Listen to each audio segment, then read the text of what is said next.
இன்றைக்கி ஒரு கோழி அடைக்குட்டி வைக்கலான்ட்டு முன்னாடி நாள் நைட்டே ஃப்ரிட்ஜிலேருந்து முட்டையெல்லாம் வெளியில் எடுத்து வச்சுருந்தேன். இது வைக்கிறதுக்கே கொஞ்சம் பயமாக தான் இருந்துச்சு. ஏன்னா நான் ஃபஸ்ட் டைமாக ஒரு கோழி அடைக்குட்டி வச்சுருந்தேன். அது ஒரு 11 குஞ்சு பொரிச்சிருந்துச்சு. ஒரு வாரத்திலேயே நாய், கோழி அப்புறம் 5 குஞ்சு பிடிச்சிட்டு போயிடுச்சு. அதனால் இந்த கோழிக்கு ஏதாச்சும் ஆயிடுமோன்னு சொல்லிக்கிட்டே வச்சேன். நான் சொன்னதுக்கு தகுந்த மாதிரி அடைக்குட்டி வச்சு 5 நாள்லேயே கோழி தானாகவே செத்துருந்தது. அப்புறம் இன்னொரு கோழி முட்டையே இல்லாமல் தனியாக அடைப்படுத்துருந்துச்சு. அதுதான் இந்த கோழி. அதை தூக்கி அந்த செத்த கோழி இருந்த முட்டையில் அடக்கி வச்சிட்டோம்.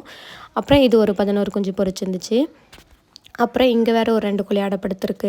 ஃபஸ்ட்டு பொரிச்சிருந்த கோழியை அந்த கூடையில் தான் அடைச்சி வச்சுருக்கோம். அதுக்கப்புறம் இந்த 2 கோழி குஞ்சு பொரிச்சா விட்றதுக்கு இடம் இல்லைன்ட்டு பழைய வலை கொஞ்சம் கடந்துச்சு. இதை வச்சு கூண்டு மாதிரி செஞ்சு பார்க்கலான்ட்டு அதை தான் செஞ்சிட்ருந்தேன்.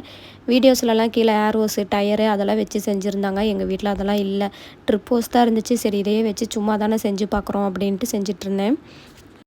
ட்ரிப் ஹோஸ் வந்து கொஞ்சம் மெலிசாக இருக்கனால நம்ம மடக்குனாவே மடங்குச்சு.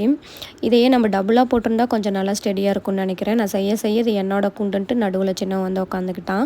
இதையே மேலே ஒரு ரவுண்டு, கீழே ஒரு ரவுண்டு, அப்புறம் 3 பக்கம் பைப்பை வச்சு கம்பி போட்டு கட்டியிருந்தேன். இதுவும் நல்லா தான் இருந்துச்சு. நடுவில் இவங்க சண்டையை வேறு தீர்க்க முடியல. இந்த வலை வந்து ரொம்ப பழசெல்லாம் மடங்கி இருந்தனால கொஞ்சம் கோணையாக தான் வந்திருந்தது.